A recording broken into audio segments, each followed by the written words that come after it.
1,650,000. I do like this bet from Scott. In many cases, your jack is going to be good, and this is a nice way to get thin value, but we are staring Faraz and his straight in the face, so let's see how much he wants to play for. He can play with the big boys. He's showing that here tonight, Paul Clan, this time with ace-queen. Well, he's limping in on the button here. Doesn't raise with the ace-queen here. It's going to disguise a strong hand. We'll be happy to see a free flop with the 3-deuce. Yeah. And here comes the flop. Now flop comes ace-deuce-7. So Volpe's flop bottom pair. Clan is flop top pair, as you can see, but you're not going to put the guy on an ace because he didn't raise before the flop, playing heads-up poker. That's the beauty of the disguise of the play. And now Clan looking great. Bets the aces, 500,000. And Volpe can't put him on an ace, most likely. And he's going to donate. Well, you don't put him on a pair either because he'd raise. And now a deuce comes off. A dream card for Volpe here. Hitting 3 of a kind. Just what the doctor ordered for him. He's got a great chance to win a big pot here, Vince. Oh, he's going to check. He's going to try to trap. Dug the hole, put the branches, the twigs over it. Wait for the sucker to fall in. That's Mr. Clan. Well, you got to bet if you're him. Of course. Your opponent could have a 4-5 and be drawn to a straight. Even maybe have a diamond draw. Well, the bet's 800,000. Oh, boy.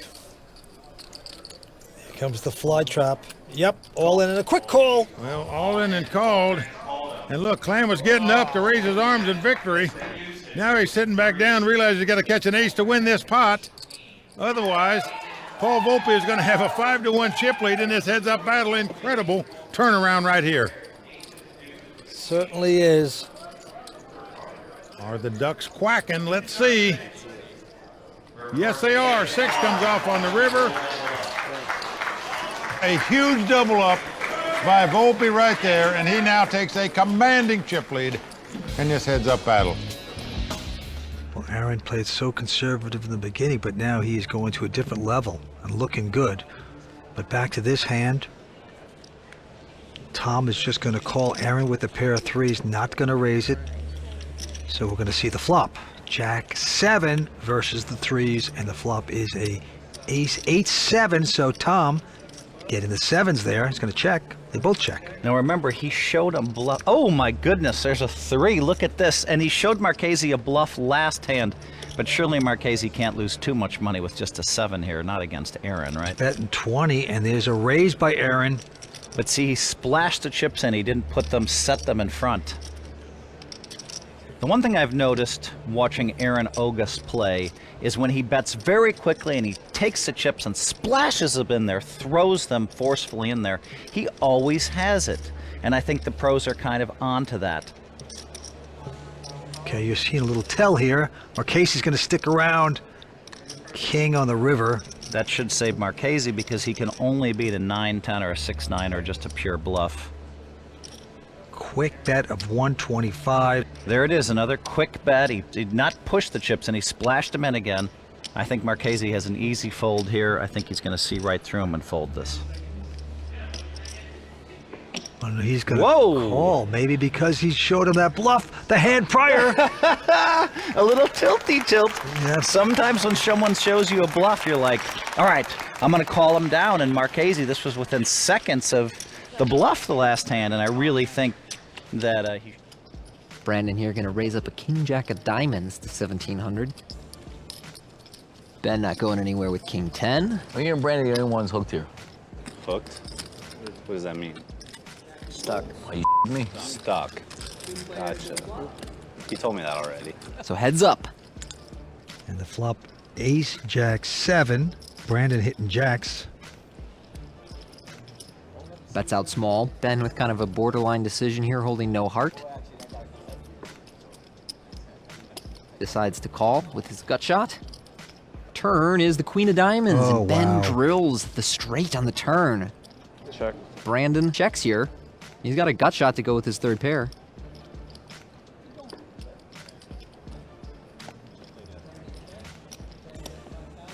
You didn't even think about it. 5K is insta-called by Brandon. River card, such a safe 8. Check. And now it's a question of bet sizing. 18,000 out there. How much do you think you can get? It was a weird hand if you lead. Already checked, yeah. Oh, I'm sorry. You're hoping your opponent has, you know, a decent ace that will call most river bets. Quite a lot of stuff that Ben can bet here.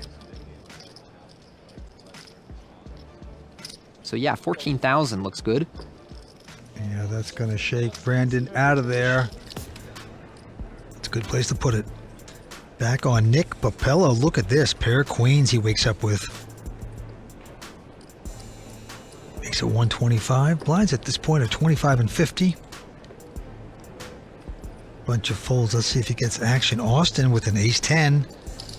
But no. Austin in the small blind there. A little bit of a tight fold, but I can see not getting involved. And Trung in the big blind with king-queen has the clear call, so heads up to this flop, and it is Jack-10 for 2 hearts. Big flop for both players here. Wow, open-ended for Trung. Nick with the overpair. Puts in a bet of 120. Surprised he didn't bet a little bit bigger. Certainly nothing wrong with this sizing, but Trung kind of short right now, and Nick might want to play for stacks. Ooh, but not on that card. That 9 of clubs is going to give Trung the nuts, and that's actually a decent looking card for Nick, as it does give him an open-ender, and he, of course, is not that concerned about king-queen when he's holding 2 of the queens, so he might get in some trouble here. 300,000. Turn the nuts. Guys betting into you after you checked. This is great. All in. And there's the all-in. Going for the punishment.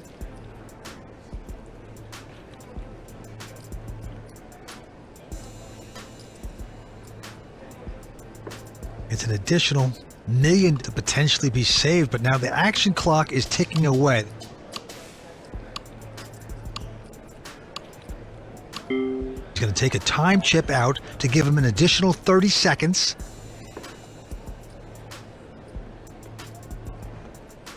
Tough spot for Nick. Your hand could be good against ace-jack or king-jack, and if you're behind, you're typically live. Here, he is up against the worst possible holding king-queen, and he does make this call. He is going to do it. So Nick is drawing to 2 outs for a chop and sees the bad news. Trung holding the nut straight.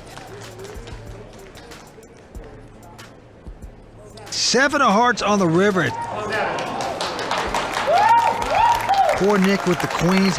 A huge win here for Trung. That is a double up in a big way.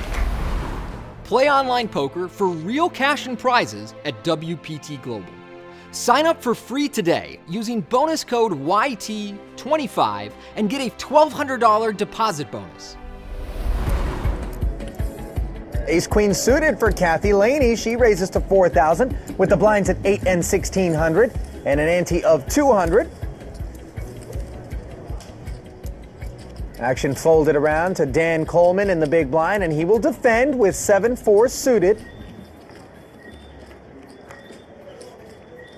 Flop is 10 and a couple of 4s. But this trip 4s for Dan Coleman.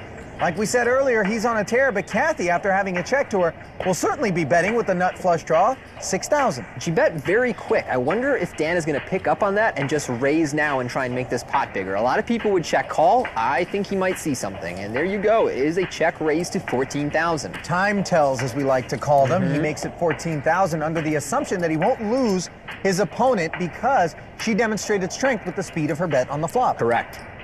Now a decision for Kathy, 8,000 more for her to call. And she makes that call. And at this point, Dan has to know that she has a 10 or an overpair or the flush draw, correct? Yeah, and he was eyeing her stack after she called, trying to figure out how he's going to get the rest of her chips. 37-8 in the middle. He fires 22-5, and the jack of diamonds on the turn has given her the gut shot ace-high straight draw as well as the flush draw. Yeah, Kathy cannot get away from this hand. It's too strong. She has draws to what are almost the nuts. Of course, a full house still possible out there with the paired board, but if she gets a king or a spade, she's going to feel good about the strength of her hand. Kathy started this pot with just under 110,000, and there is the river, the 5 of spades. Dan Coleman seems undeterred by the fact that the flush is hit, and you see Kathy eyeballing that bet. She can't wait to see it. 30,000 is the number. But with the pair out there, she knows that the nut flush is not the nuts. Yeah, I was wondering whether Dan was going to bet or check this river. I thought it was close between the two. No. Well, look, it's 38,400 more after Kathy moves all in, and he's got so much invested at this point, but what can he beat? I mean, he's a very disciplined, thoughtful player. Dan probably realizes that when the flush gets there and the fact that full houses are possible, his trips are not likely to be good. I think he's going to get away.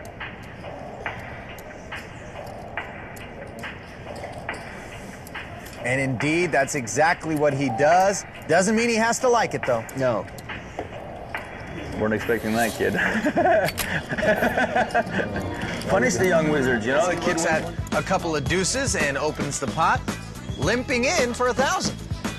We've seen that out of the amateurs, but not the pros. A lot of the amateurs have been limping. I guess Olivier, with a small pair here, wants to give them the opportunity to get to a flop with him and have him flop a set so he can win a big pot.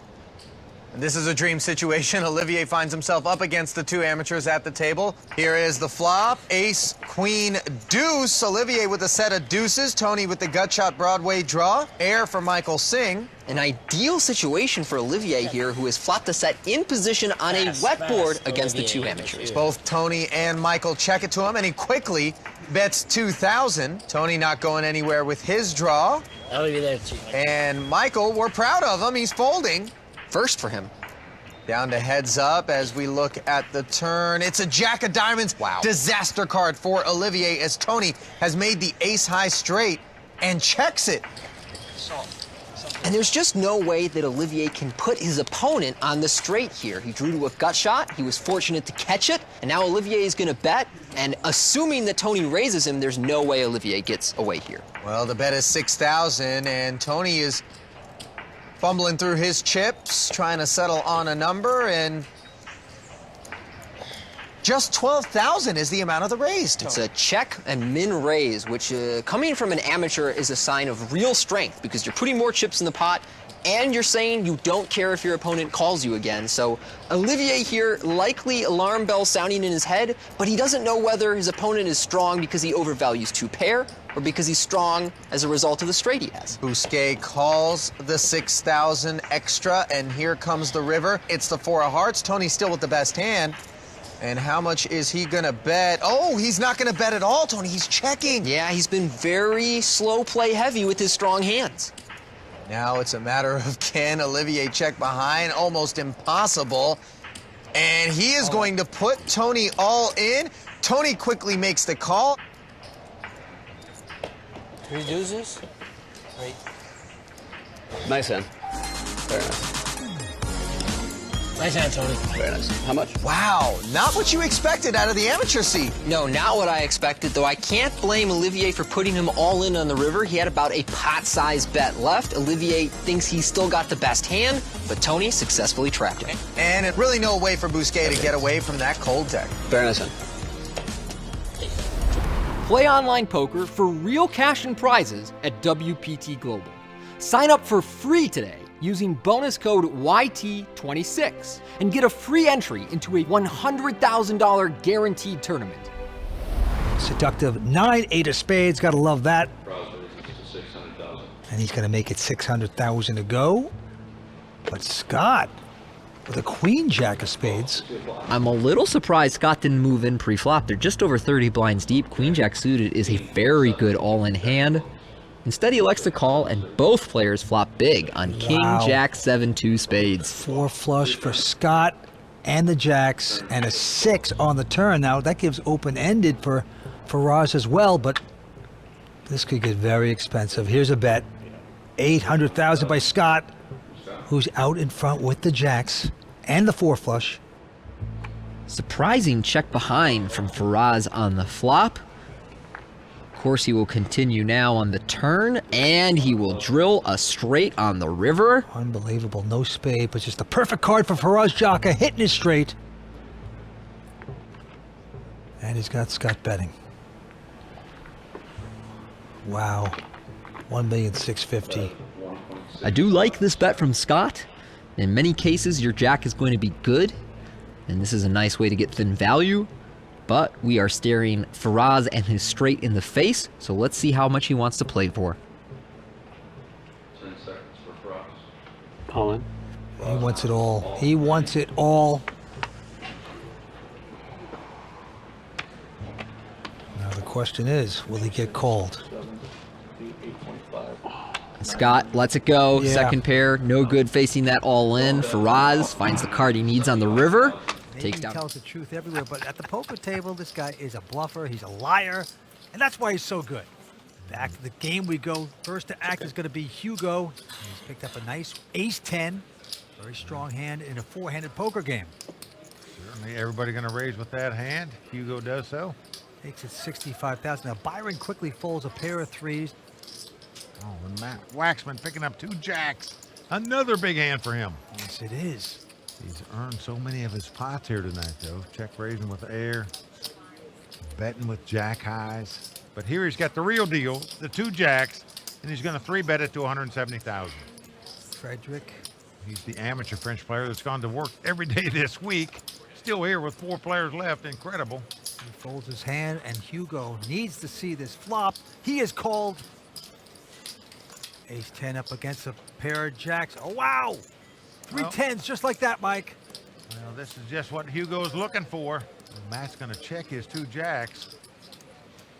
Hugo with an opportunity. You know what? He's going to dig the hole, Well. put the branches, the twigs over it, wait for the sucker to fall in. Well, the sucker now has 2 jacks and an open-end straight draw, as you call him. He'd have to think he's got the best hand right here after his opponent checks on the flop, so he's getting out some betting chips. And you're right, Vince. He could fall into a big trap right here. Well, he's bet 155,000. Is this Paparini time? He just calls with the 3 10s. I am puzzled by Surprised with that. Now that's the time you got to come back In over the case top. your opponent's got a jack, you'd be afraid a would straight think. card would come off, maybe. Maybe he'll hit a full house. And there it is. The king comes off. Oh, man. So 4 cards straight on the board, and Matt Waxman, who's in dire straits on the flop, now has the best hand with the straight. Complete debacle there for the Frenchman. You know, sometimes, Vince, you can slow play yourself into oblivion, and that's what the Frenchman's done here. Didn't bet the flop, didn't raise on the turn. He no longer has the best hand. The question is he going to pay off this bet? Well, Waxman has bet 280,000. Well, frustration on the Frenchman right now. You can see that. He's saying, you got to be kidding me. I slowed this, played this hand. This guy's got a jack in his hand, and I've now gotten beat. You try so hard to trap a guy, and sometimes that trap just backfires. But it's Yeah. a curiosity call. Yep, gonna make the call with the 3 10s. And just doesn't want to let the hand go. Just feeling woozy right now. Yeah, don't want to show it either. Matt Waxman is a one-man record.